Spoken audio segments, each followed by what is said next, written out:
لیکن اس کے بعد ان کی تاریخ میں ایک دور وہ آیا جب حضرت مسیح علیہ السلام ان میں مبعوث کیے گئے۔ یہ 1400 سالہ تاریخ کا کلائمیکس ہے یہود کی۔ جب کتاب انہیں دی گئی تھی تورات حضرت موسیٰ کے ذریعے، وہ 1400 قبل مسیح کا واقعہ ہے۔ اس وقت سے لے کر اللہ کا وہ فضل ان پر ہوا کہ کوئی ایک لمحہ ایسا نہیں آیا 1400 برس میں کہ ان کے ہاں کوئی نہ کوئی نبی موجود نہ۔ یہ تار ٹوٹا ہی نہیں، 2 سے شروع ہوا، موسیٰ ہارون علیہ السلام، اور 1400 برس کے بعد پھر آخری 2 ہیں، عیسیٰ اور یحییٰ علیہ السلام۔ یوں سمجھ لیجئے، اور اس کے درمیان یہ تار ہے، اور اس تار میں کوئی ایک لمحہ ایسا نہیں آیا کہ کوئی نبی موجود ہو۔ اس میں اتار چڑھاؤ بہت سے آئے ہیں، اس کا وہ میرا موضوع نہیں ہے اس وقت۔ قبل مسیح کی تاریخ جو ہے وہ میرا موضوع نہیں ہے۔ قرآن مجید میں سورہ بنی اسرائیل کے پہلے رکوع میں اس کا تذکرہ موجود ہے۔ وَقَضَيْنَا إِلَىٰ بَنِي إِسْرَائِيلَ فِي الْكِتَابِ لَتُفْسِدُنَّ فِي الْأَرْضِ مَرَّتَيْنِ وَلَتَعْلُنَّ عُلُوًّا كَبِيرًا۔ 2 مرتبہ ان پر عذاب کے کوڑے برسے، پہلے اشوریوں کے ذریعے سے جو شامی تھے، سیرینز اشوری کہلاتے ہیں، پھر بابلیوں کے ذریعے سے یعنی عراقیوں کے ذریعے سے، بیبیلونیا نام تھا عراق کا پہلے، ان پر بہت بڑی بڑی تباہیاں آئیں، اللہ تعالیٰ کی طرف سے عذاب آئے۔ اس کے بعد پھر دوسرے دور میں دوسرا اقتدار کا دور آیا، خرمستیاں بڑھ گئیں، تو پہلے گریکس کے ذریعے سے، یونانیوں کے ذریعے سے، اور پھر رومیوں کے ذریعے سے انہیں پسوایا گیا۔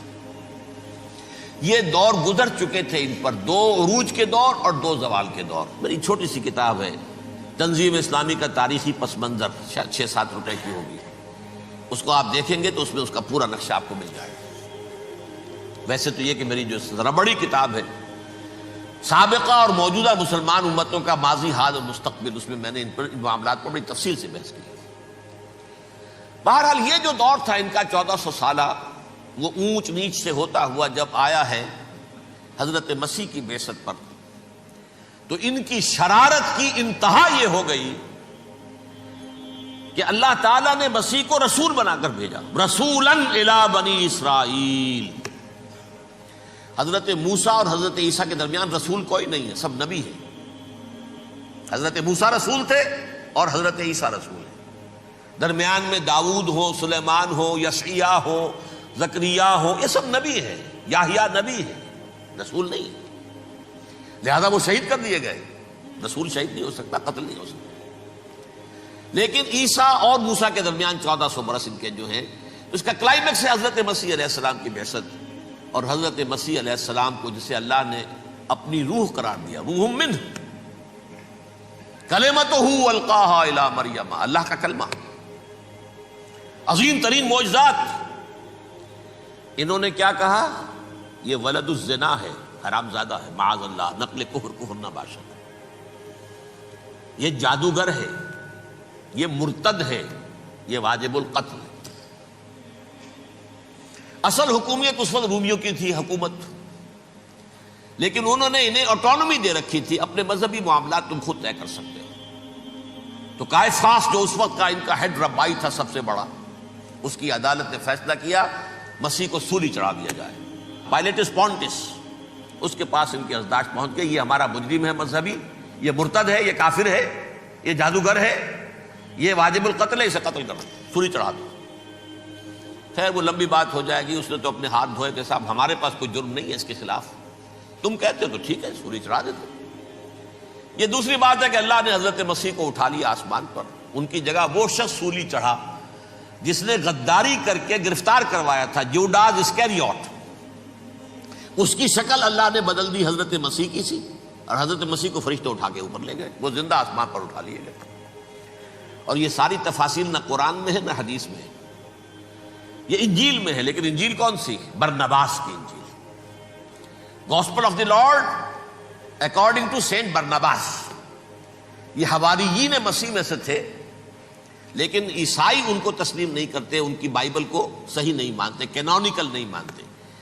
100 انجیلیں تھیں، 104 تھیں، جن میں سے 4 چنی ہیں انہوں نے، یہ متی اور جان اور مرکس مارکس، یہ ہے تو یہ 4 انجیلیں ہیں، انہوں نے تسلیم کی ہے کہ یہ کینونیکلز ہیں، یہ تو ہیں حقیقی، باقی جو ہیں 100 اس کو وہ تسلیم نہیں کرتے۔ ان میں سے ایک ہے یہ برنباس، اس میں یہ تفصیل ہے کہ اللہ تعالیٰ نے اس شخص کی، جیوڈاس کی، جیوڈاس اس کو انگریزی میں کہتے ہیں، اس کی شکل بدل دی حضرت مسیح کی سی، وہ گرفتار ہوا، وہ سولی چڑھا۔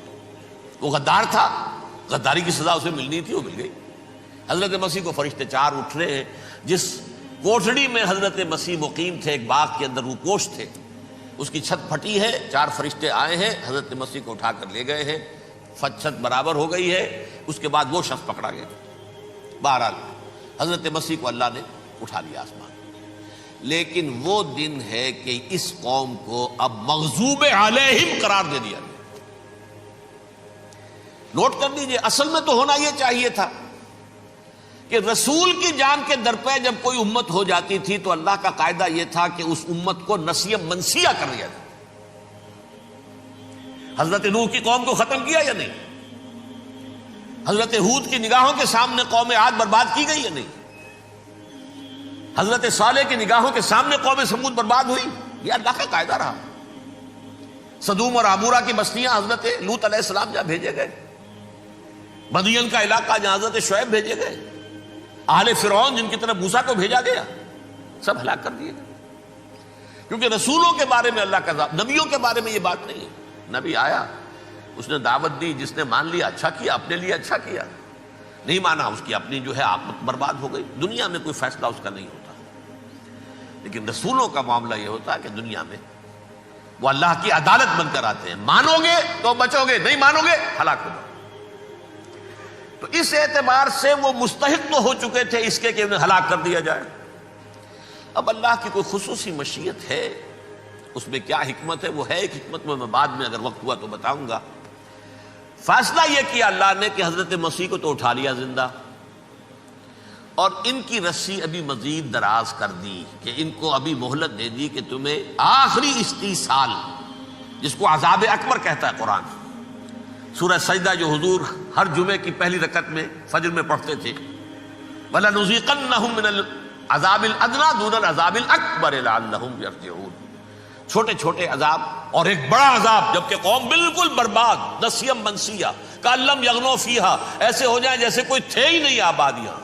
لا یرا الا مساکنہم، اب ان کے مسکن نظر آتے، مکین نظر نہیں آتے۔ یہ عذاب اکبر جو ہے وہ ان پر نہیں آیا، حالانکہ وہ مستحق ہو گئے تھے اسی وقت۔ اس کو یوں سمجھیے کہ کسی شخص کو پھانسی کا حکم تو ہو جائے، ایگزیکیوشن نہیں ہوتا ہے، کئی سال گزر جاتے ہیں پڑے ہوئے، اور معاملات جو ہیں وہ چلتے رہتے ہیں۔ یہ معاملہ ہوا اس کے ساتھ، ورنہ یہ مستحق ہو چکے تھے آخری بربادی تباہی کے، عذاب استیصال، جڑ سے کاٹ دینے والا عذاب۔ وہ آ سکتا تھا ان پر اسی وقت، لیکن اللہ نے ان کی مہلت دراز کی ہے۔ لیکن اس کے بعد اللہ نے ان کو ایک اور موقع دیا۔ 600 برس بعد حضرت مسیح کے محمد الرسول اللہ صلی اللہ علیہ وسلم کی بعثت ہوئی، اور یہ میں سمجھتا ہوں کہ اس قوم پر اللہ کا اتنا بڑا فضل تھا، اتنا بڑا فضل تھا، اتنا بڑا فضل تھا۔ اب پھر ایک موقع دیا، عسیٰ ربکم ان یرحمکم وان عدتم عدنا۔ دیکھو اب بھی تمہیں ہم ایک موقع دے رہے ہیں، تمہارا رب تمہارے اوپر اب بھی فضل کرنے کو تیار ہے، رحم فرمانے کو تیار ہے۔ ان ھذا القرآن یہدی للتی ہی اقوم، اس قرآن کے سائے میں آ جاؤ، یہ شاہدرا ہے ہدایت میں آنے کا، اس میں داخل ہو جاؤ، محمد کی تصدیق کرو صلی اللہ علیہ وسلم، دامن محمدی میں آ جاؤ، اب بھی ہم تمہارے گناہ بخش دیں۔ لیکن نہیں، اس قوم نے حضرت محمد صلی اللہ علیہ وسلم کی دشمنی کی کمر کس لی، اور اب یوں سمجھیے اس تاریخ سے لے کر آج تک یہ گٹھ جوڑ ہے۔ ظاہر بات ہے کہ ابلیس کا بھی اصل دشمن اب کون ہے، یا ہدف کون ہے، ٹارگٹ کون ہے؟ جنہوں نے محمد کو نہیں مانا صلی اللہ، وہ تو ہے ہی جہنمی، ان پر کوئی اور محنت کرنے کی ضرورت کیا ہے؟ سمجھ گئے میری بات؟ حضور کی بعثت کے بعد جنہیں حضور کو رد کر دیا، ان پر ایمان نہیں لائے، وہ کون ہے؟ کافر، وہ جہنمی ہے ہی ہے۔ لہذا اس کے اوپر کوئی محنت صرف کرنے کی ابلیس کو ضرورت نہیں، اس کا اصل ٹارگٹ امت محمد ہے صلی اللہ علیہ وسلم۔ وہ ساری نوع انسانی کی دشمنی اب آ کر مرکوز ہو گئی ہے امت محمد صلی اللہ علیہ وسلم کی دشمنی پر. اور اسی طرح یہود کا معاملہ، اگرچہ ویسے پوری نوع انسانی کے دشمن ہیں، انہیں حیوان سمجھتے، ان کی جان مال اپنے لیے مباح سمجھتے ہیں، جس طرح چاہیں لوٹ. پہلا رب نو یار دا شوق ہویا،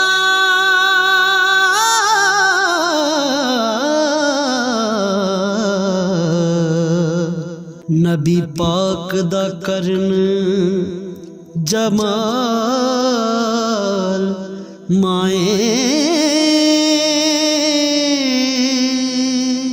آیا وہی لے کے ہویا ترت حاضر،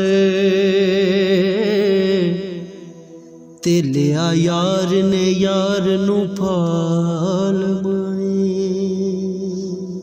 کھسوٹے کھائے پیے انہیں، لیکن اب ان کی بھی دشمنی کا سب سے بڑا مرکز امت محمد. کیوں؟ وہی تکبر اور حسد، وہی بیماریاں. انہیں تکبر یہ ہو گیا تھا کہ 2000 سال سے یہ نبوت ہماری میراث، ہماری جاگیر. بنو اسرائیل کے اندر سینکڑوں نبی آئے، 3 کتابیں اللہ نے ہمیں عطا کی. یہ کہاں سے آ گیا محمد صلی اللہ علیہ وسلم؟ معاذ اللہ ثم معاذ اللہ. یہ امیین میں سے، یہ جنٹائلز میں سے، یہ گوئنز میں سے، یہ حقیر ان پڑھ. کہاں ہم، کہاں یہ نہیں تسلیم کریں گے. حالانکہ قرآن کہتا ہے یعرفونہ کما یعرفون ابناہم. ان کے علماء ایسے پہچانتے تھے حضور کو جیسے اپنے بیٹوں کو پہچانتے ہیں کہ یہ آخری نبی ہے. لیکن تکبر اور حسد کی آگ میں جل اٹھے. اب ان کے بھی دشمنی کس سے ہے؟ محمد اور امت محمد صلی اللہ علیہ وسلم. یہ گٹھ جوڑ ہے. اب دیکھیے، یہ ہے میری گفتگو کا اب تک کی گفتگو کا حاصل، یہ گٹھ جوڑ. ایک غیر مرئی دنیا، انویزیبل دنیا کا ابلیس لعین اور جنات میں سے اس کے لشکری فوج. انسانوں میں سے ویسے تو اور بھی بہت جگہ اس کے ایجنٹ ہیں، مسلمانوں میں بھی ہے، لیکن بحیثیت قوم، بحیثیت مجموعی، ایک پوری قوم، ایک پوری نسل جو ہے اس کے ساتھ گٹھ جوڑ ہے. ان دونوں کی گٹھ جوڑی کے ساتھ یہ دشمن دون ہیں انسانیت کے. پہلا دشمن ابلیس لعین، عزازیل لعین، اور دوسرے دشمن یہود ملعون.